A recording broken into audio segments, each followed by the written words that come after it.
To our very first story in this, and President John Dramani Mahama has, in accordance with Article 70 of the 1992 Constitution, appointed Charlotte Osei as the new chairman of the Electoral Commission. She becomes the first woman to hold the position. Charlotte Osei replaces Dr.Afari Gyan, whose tenure of office expires as EC boss on July 1. Until her appointment, Mrs. Osei served as the chairperson of the National Commission for Civic Education, the NCCE. She had also served as a member of the board of directors of GCB Bank during the late President Mills era. Charlotte Osei is a lawyer with considerable experience in public service management and institutional reform.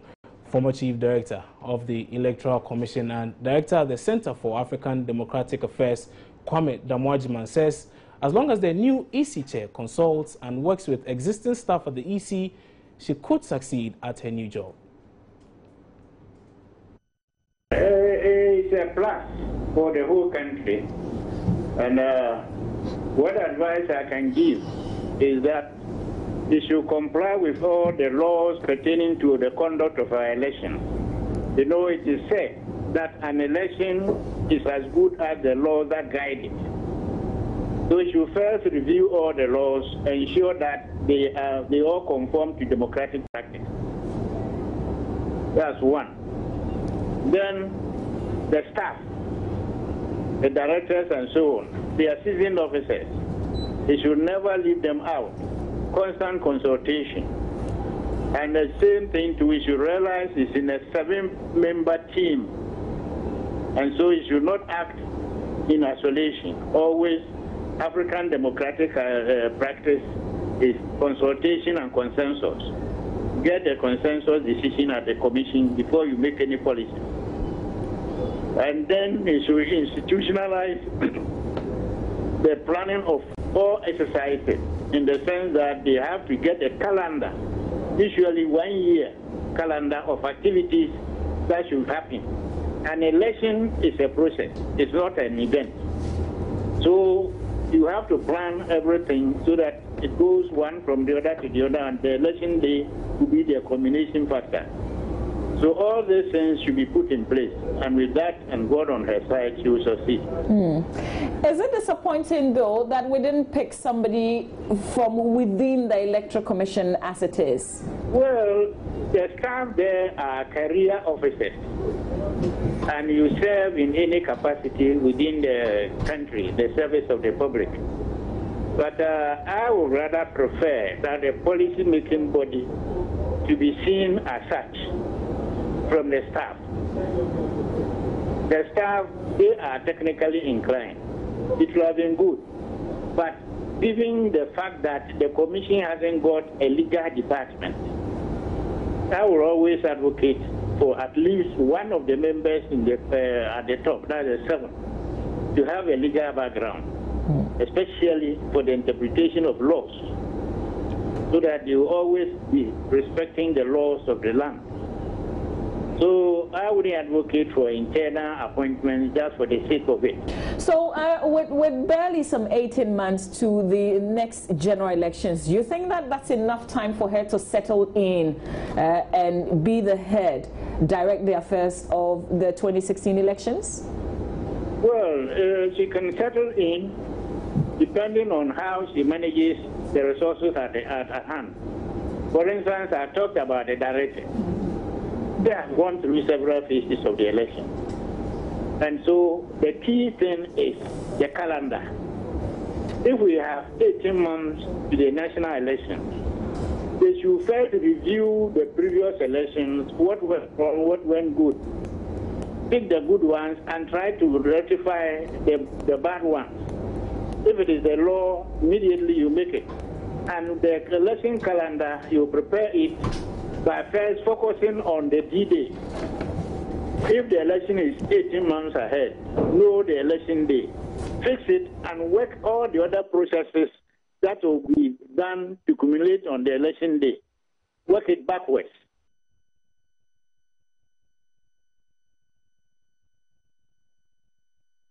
Meanwhile, former Minister for Water Resources, Works and Housing in the Kufuor administration, Boniface Abubakar Sadiq, has expressed disappointment the president chose to appoint someone outside the commission to replace Dr. Afari Gyan. If it is CV, then I think she can qualify. But as to whether she has held challenging positions of that sort, that is my question. Is that to say that being the boss of the NCC is not challenging enough? My question is, why is it that we have experienced people in that place like Sule Nko who have worked for many years? Let's be honest to ourselves. Why was he there? Why was he promoted to that level? And in the end, is it that now people will then decide that, look, we'll be appointing people from outside. So when you get to a level like operations, commissioner, deputy commissioner in charge of operations, that should be your end. All commissioners should be appointed from outside. Are you disappointed that we didn't pick an EC boss from within the commission itself, but we had to go outside? Well, for that, I'm disappointed. I was expecting that they should have appointed an easy within, not without. I'll be honest with myself. But Honorable, you've heard the what are your expectations of her, though? What did the opposition say? From your, you see, this is what politicians don't realize. Where you see, when I'm coming to take a penalty shot, and my eye is going that way, that's not the exact spot I'm going to play the ball. So you see, you have followed the opposition and miscalculated your judgment.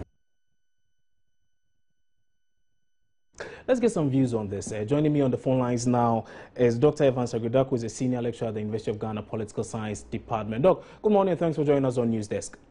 Yeah, good morning. So there has been the announcement. Obviously, there was a lot of talk about who was to replace Dr. Afari Gyan. We are told Mrs. Charlotte Osei replaces him. Are you at all surprised at the mention of this name, at the appointment made by the president? Not at all. I'm not surprised. I had indicated that the president was likely to pick from two categories of professionals. Either he was going to pick a political scientist or he would pick a lawyer. So I'm not surprised at all. I've heard that some have indicated that maybe the person should have been picked from within. Of course, if you look at the background of the EC, you realize that Dr. Afari Gyan was a member of the constitutional expert at the Constitution. And then he also featured prominently in the INEC that supervised the 1992 general elections. And then eventually he became the boss after the setting up of the EC by the Constitution in 1994. So you reckon that maybe that was a precedent, but the president is not bound by any law, for that matter, any provision to pick from within. Maybe we are looking at people with institutional memory, therefore maybe will be well positioned to implement the laws of the land. A lawyer of that stature, I'm talking about the lady, a lawyer of that stature is not somebody who is a congenital ignoramus. She appreciates the dynamics of the politics of the state. She appreciates the utility of elections in a democracy. She knows how valuable elections are to the sustenance of the peace that we're enjoying. She is not going to reinvent the wheel, as it were. The electoral laws are fully institutionalized in Ghana, one of the best we have in Africa, and therefore you need somebody who has the presence of mind to preside over such an important institution. Of course, he's also going to go in there to have the benefit of working with six other commissioners who themselves are very competent in that regard, and therefore we will enjoy a wide, enjoy support. Of course, the structures are already in place. And that's why I said that she's not going to reinvent the wheel. Whoever is appointed, of course, Ghana, you know that we respect authority. Whoever is appointed will enjoy some support, inflation support, depending on how she has will leverage in interact with the key actors, knowing the mandate that is before her and how significant her role is going to be in steering the affairs. Dr. Agridak, let me ask. Let's look at what really she brings to bear, what she brings to the table. I'm talking of Mrs. Charlotte Osei. What do you think is going to be that thing about her that is going to make a difference here? Well, of course, if you look at the background, at least the little CV that I've seen, she has a solid, academic background with some practice. She has varied experiences in insurance, corporate law, etc., and other things, and of course, business leadership, apart from LLM and so on. So she has the academic bent, first and foremost. And that will help her appreciate the varied opinions and the perspectives that will go on. Because you need to, even if you are being advised on certain basic issues, you need to have a certain intellectual capacity to appreciate whether the advice is good or not. That's critical. It's also important for us to appreciate that quite an affable individual, a likable personality, a very pleasant personality as that, and therefore she should be able to leverage, as it were, varied opinions and varied perspectives and varied interests. And of course, as a lawyer, she also appreciates how significant, the legal frameworks established in the EC, the core mandates, and then the electoral laws. A lawyer will not necessarily be somebody who preside over the demise, of a very vital institution like the EC. She appreciates, and she, as I indicated, the utility, the value really of elections in any democracy. I have argued that we can have undemocratic elections, but there's no democracy that you can have, that we don't have elections in there. And so, and I think that she's quite firm. You don't necessarily have to be a self-righteous person at the EC. I think that she's self-confident, very confident, without necessarily being self-righteous. A self-confident person is somebody who will appreciate, how she has to learn, but at the same time prepared to listen to their opinions. And when new information is available, he's prepared to make amends. A self-righteous person will be somebody who will literally dismiss any opinion that is contrary to the one he holds. And so I say that she's very confident, and I think that she should be able to measure up. The bar is very high, and I wouldn't expect her to lower the bar. At least she should maintain that standard and continue to improve the image of the EC as a very viable one within our democratic system. Yes. Okay, Doc. Thank you very, very much for your time on the show this morning. That's Dr. Yeah, thank you very much. He's a senior lecturer at the Political Science Department of the University of Ghana. Now, still on the issue, and the pressure group Let My Vote Count Alliance, in a statement, is demanding the new EC boss to compile a new voters register for the 2016 election, else they will not vote. Now, leader of the group, David Asante, is joining me now in the studio with more on this. So, Asante, good morning. Thanks for joining us. Now, what really is your issue with the voters register? Thank you very much. Good morning. Thanks for having me too. Basically, we need to congratulate Madam Charlotte Osei on her appointment to such a high office. But again, our problem is the fact that one would have thought that as long as the issue is still pending before the Supreme Court as to who has the ultimate right to appoint or otherwise approve the candidature of the individual in question to chair the commission, it was taken to court by one of your colleagues, which is Sky, seeking interpretation, the issue before Supreme Court. One would have thought that probably the president would have hasted slowly for the Supreme Court to pronounce their judgment on that particular issue. That notwithstanding, you would agree with me, from the Supreme Court, the judges, after the final ruling, also recommended reforms. All over the African continent, places where election and post-election issues emerged, the cardinal principle in every electoral reform process is the register. We can talk about what happened in Nigeria. We can talk about what happened in Cote d'Ivoire. We can talk about Togo. We can talk about Kenya after 2005 elections. After post-electoral violence, the principle these individual countries learn is electoral reforms. And in the electoral reforms, the most cardinal principle is the register that was used in conducting the election. Interestingly, the Supreme Court of Ghana recommended the EC to carry out electoral reforms. The political parties on the platform of IPAC presented their individual political reforms or electoral reforms. I can speak on authority for the party NPP. In their reform, they spelled it out clearly that there is a need for a new voters register. On the EC's IPAC platform, this particular new register has been pushed. The question is, what has happened to it? As it stands now, the most exciting news Ghanaians, and most important of all, over 18 years who are eligible to vote, are greeting the new EC boss with is, we need a new electoral register, a new voters register. That is the only way to ensure a more credible election come 2016. Anything short of this will be plunging the country into a serious political abyss. Yeah, this issue has come up a number of times, and the EC has obviously responded to you accordingly, that it's not necessarily about changing the entire thing, but it's about updating the records there. Should the new EC boss, I'm talking of Charlotte Osei, decide to toe the same line? Obviously, that was the line being told by Dr.Afari Gyan, and indeed we know we do have structures. It's not just one person who runs everything at the EC. So if the structures demand that we don't necessarily kowtow to what you're saying, does that mean you're still going to carry out your threat? You're not going to vote? You're not going to exercise your franchise in any way? You see, that is where the problem is coming from.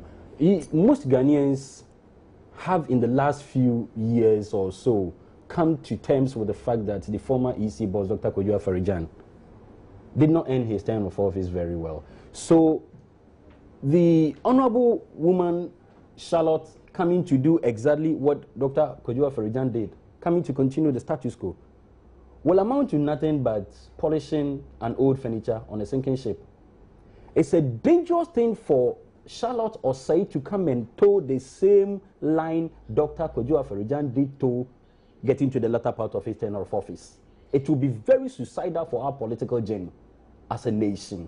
This is where we find ourselves. This is an EC boss whose very last decision was to allow people to register while the political parties themselves were not aware, breaching the CI 72, which says political parties must be made aware 14 days clearly before the continuous registration exercise takes place. I'm not sure these are the things the new EC boss wants to come and continue. But David, let me ask, how practical is this thing you are proposing? I mean, we have barely a year to go. Is it possible for the EC to come up with a new register within a year? My brother, if it will take us to postpone election 2016, just like His Excellency the President, the ECOWAS chair, went to endorse the position of the minority political parties in Togo to say if the minority parties in Togo are calling for a credible voters register, and which practically by implication means they needed to postpone the election, he then as ECOWAS chairman endorsed that position of the opposition party. Ghana can go the same way, and it will be better than post-electoral violence. So you think is okay? So what you are saying is that there's a possibility of post-electoral violence should this thing not be handled now. I personally do not foresee that. Neither will I ever wish that for my good country Ghana. But the point also is that no matter how expensive a new voters register is, and no matter how much it's going to cost Ghana as a nation, we can't compare that to a flawed election leading to post-election violence in 2016. David, do hold on for me. I'll be back to you shortly. But let's go on to the phone lines now and speak to the chairman of the CPP. I'm talking of Samia Nkrumah, Samia Yaba Nkrumah. She joins us now over the telephone. Samia, good morning. Thanks for joining us. Now, we've all heard of the appointments made by the president. Now, as a party, are you confident that Mrs. Charlotte Osei is likely to do a good job? Hello. Yes. Good morning. Good morning. Good morning to everyone. So I was asking how confident the CPP is in the appointment made by the president. I'm talking of Mrs. Charlotte Osei as the new EC boss. Yes.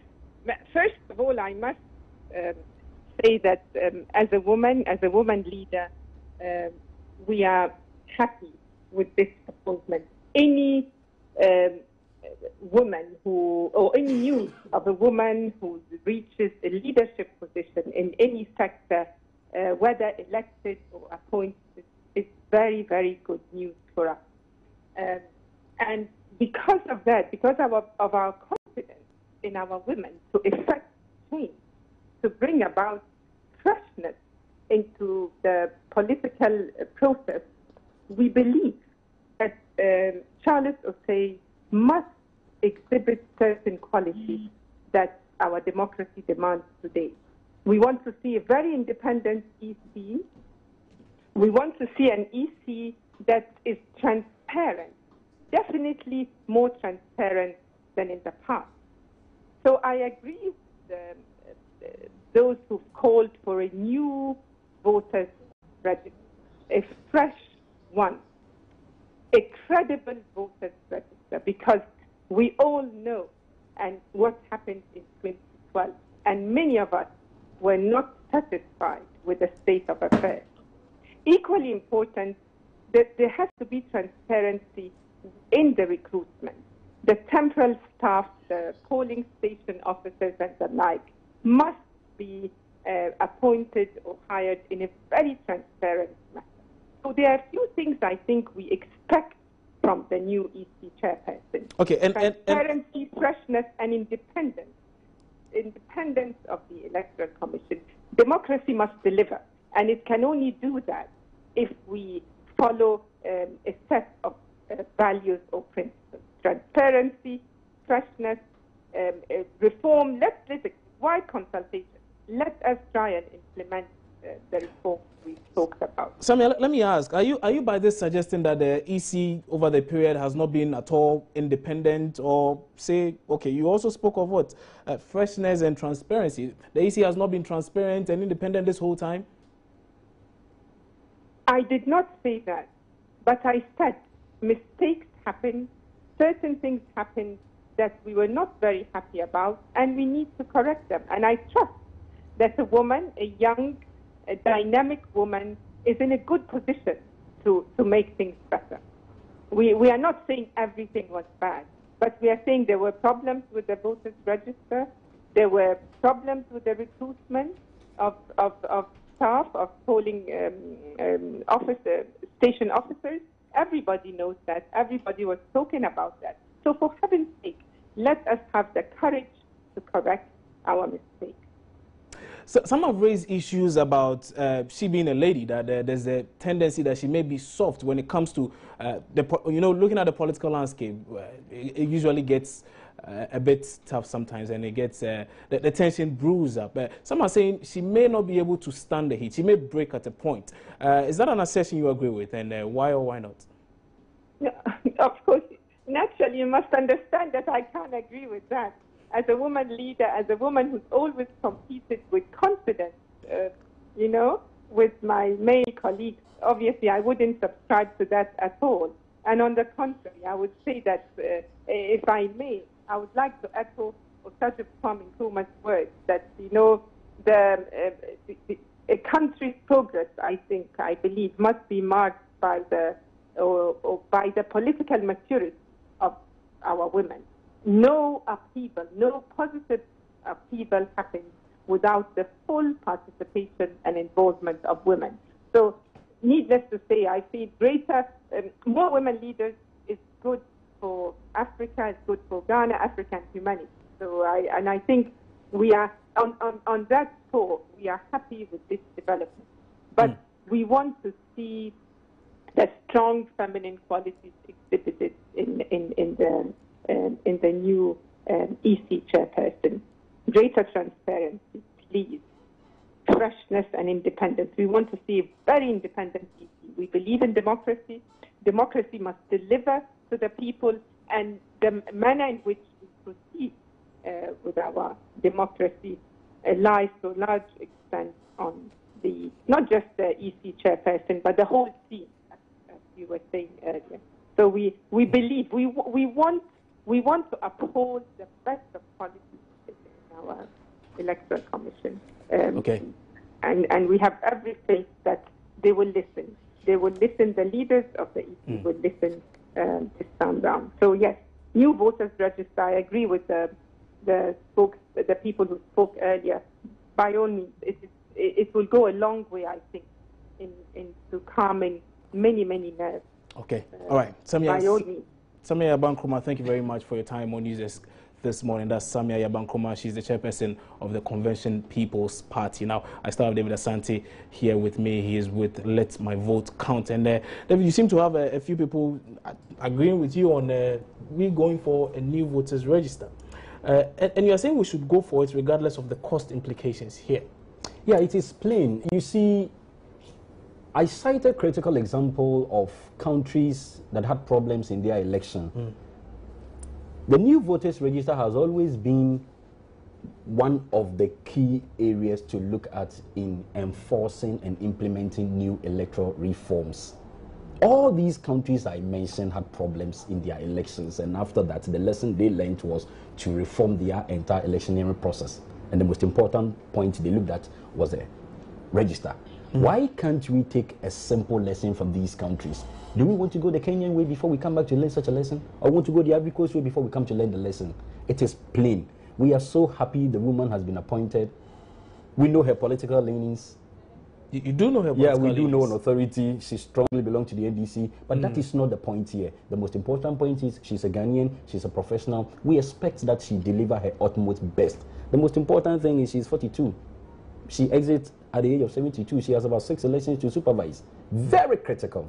So I still insist, if the honorable woman is coming to toe the line of Dr. Afari Gyan, what it means is we have just polished an old furniture on a sinking ship. Much ado about nothing. I see. As what is expected of her. Electoral register, a new one is the way to go. And I'm happy the chairperson for CPP has thrown her weight behind that call. It is a call of many Ghanaians because we can't afford to go into election 2016 with a discredited electoral register. Okay.